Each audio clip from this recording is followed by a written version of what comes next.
कौन देगा इस्तीफा? कौन होने वाला है मोदी कैबिनेट से आउट और किसे मिलेगा मोदी कैबिनेट में निमंत्रण? क्या शिक्षा मंत्री धर्मेंद्र प्रधान की कुर्सी सबसे ज्यादा खतरे में है?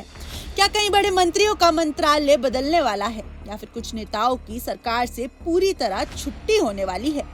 क्या बीजेपी संगठन में होने वाले बदलाव के साथ मोदी सरकार भी बदलने जा रही है?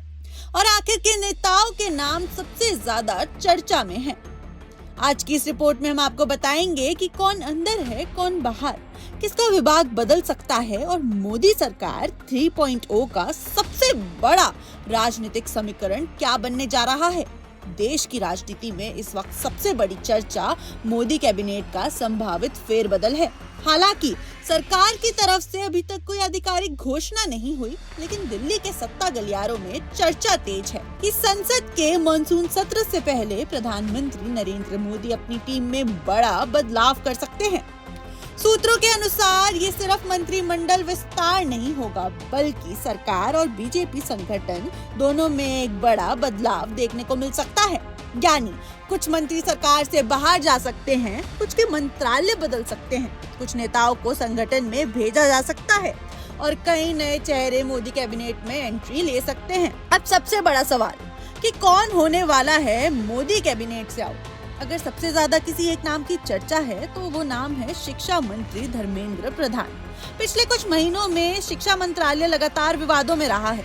नीट परीक्षा को लेकर देश भर में विरोध प्रदर्शन हुए, पेपर लीक के आरोप लगे, सीबीएसई की डिजिटल मूल्यांकन प्रणाली पर भी सवाल उठे और विपक्ष लगातार धर्मेंद्र प्रधान के इस्तीफे की मांग कर रहा है।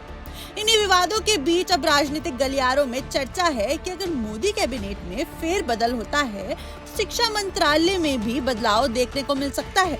हालांकि अब तक सरकार या बीजेपी की ओर से ऐसा कोई आधिकारिक संकेत नहीं दिया गया कि धर्मेंद्र प्रधान को हटाया जाएगा, इसलिए फिलहाल इसे केवल राजनीतिक अटकल माना जा रहा है।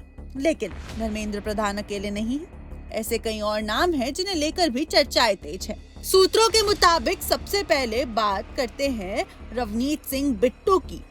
बताया जा रहा है कि बीजेपी नेतृत्व चाहता है कि बिट्टू पंजाब विधानसभा चुनाव पर पूरा फोकस करे। ऐसे में अगर उन्हें सरकार से हटाकर संगठन की जिम्मेदारी दी जाती है तो इसमें कोई बड़ी हैरानी नहीं होगी। दूसरा नाम है जॉर्ज कुरियन। उनका राज्यसभा कार्यालय समाप्त होने के बाद उन्हें दोबारा उम्मीदवार नहीं बनाया गया और उन्होंने मंत्री पद से भी इस्तीफा दे दिया है।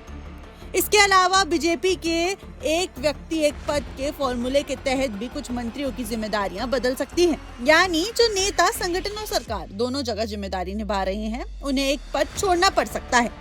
इसी वजह से पंकज चौधरी और हर्ष मल्होत्रा जैसे नेताओं को लेकर भी चर्चाएं चल रही हैं, क्योंकि उन्हें पार्टी संगठन में अहम जिम्मेदारियां दी गई हैं। लेकिन अगर कुछ मंत्री बाहर होंगे तो सवाल है कि अंदर कौन आएगा। सूत्रों के मुताबिक बीजेपी जल्द अपने नए राष्ट्रीय पदाधिकारियों की घोषणा कर सकती है।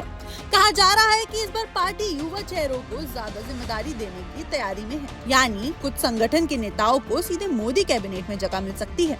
इसके अलावा पश्चिम बंगाल, उत्तर प्रदेश, उत्तराखंड और पंजाब से भी नए चेहरों को प्रतिनिधित्व देने पर विचार किया जा रहा है, क्योंकि अगले साल इन राज्यों में चुनाव है और बीजेपी चुनावी संतुलन साधना चाहती है। सूत्रों के मुताबिक बीजेपी में शामिल हुए दूसरे दलों से कुछ सांसदों को भी मंत्री बनाया जा सकता है।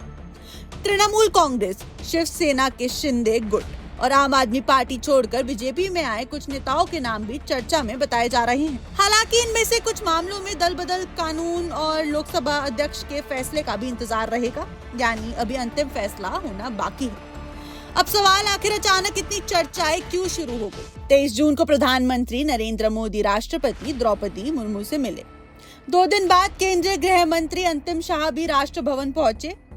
अब दोनों की मुलाकातों के बाद दिल्ली में कैबिनेट फेरबदल की चर्चाएं अचानक से तेज हो गई। हालांकि सरकार की तरफ से इन मुलाकातों को सामान्य शिष्टाचार भेंट बताया जा रहा है, लेकिन राजनीतिक एक्सपर्ट्स का मानना है कि जब भी बड़े फैसले होने होते हैं तो ऐसी मुलाकातों पर राजनीतिक नजरें टिक जाती हैं। सूत्रों का कहना है कि अगर फेरबदल होता है तो इसकी सबसे ज्यादा संभावना जुलाई में मानी जा रही है, क्योंकि संसद का मॉनसून सत्र भी जुलाई के तीसरे सप्ताह में शुरू होने की संभावनाएं हैं। इससे पहले प्रधानमंत्री नरेंद्र मोदी के कई विदेशी दौरे प्रस्तावित हैं। ऐसे में माना जा रहा है कि अगर कैबिनेट विस्तार होना है तो वह इन्हीं कार्यक्रमों के बीच सही समय देखकर किया जा सकता है। कैबिनेट फेरबदल का एक बड़ा कारण चुनावी रणनीति भी माना जा रहा है। अगले साल उत्तर प्रदेश, उत्तराखंड और पंजाब में विधानसभा चुनाव है। ऐसे में बीजेपी इन राज्यों को ज्यादा प्रतिनिधित्व देकर राजनीतिक संदेश देना चाहती है।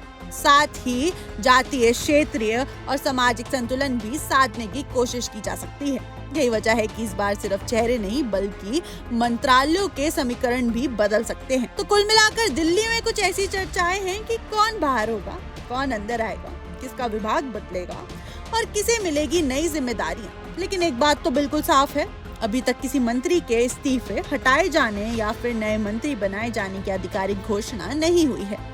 प्रधानमंत्री नरेंद्र मोदी बड़े फैसलों को अंतिम समय तक गोपनीय रखने के लिए जाने जाते हैं। इसलिए जब तक प्रधानमंत्री कार्यालय या बीजेपी की तरफ से आधिकारिक ऐलान नहीं होता, तब तक धर्मेंद्र प्रधान समेत जिन भी नेताओं के नाम सामने आ रहे हैं, उन्हें केवल सूत्रों, राजनीतिक चर्चाओं और अटकलों के तौर पर देखा जाना चाहिए।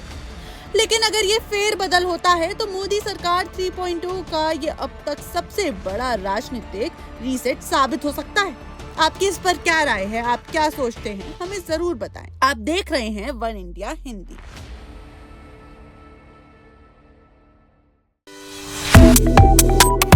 Subscribe to One India and never miss an update. Download the One India app now.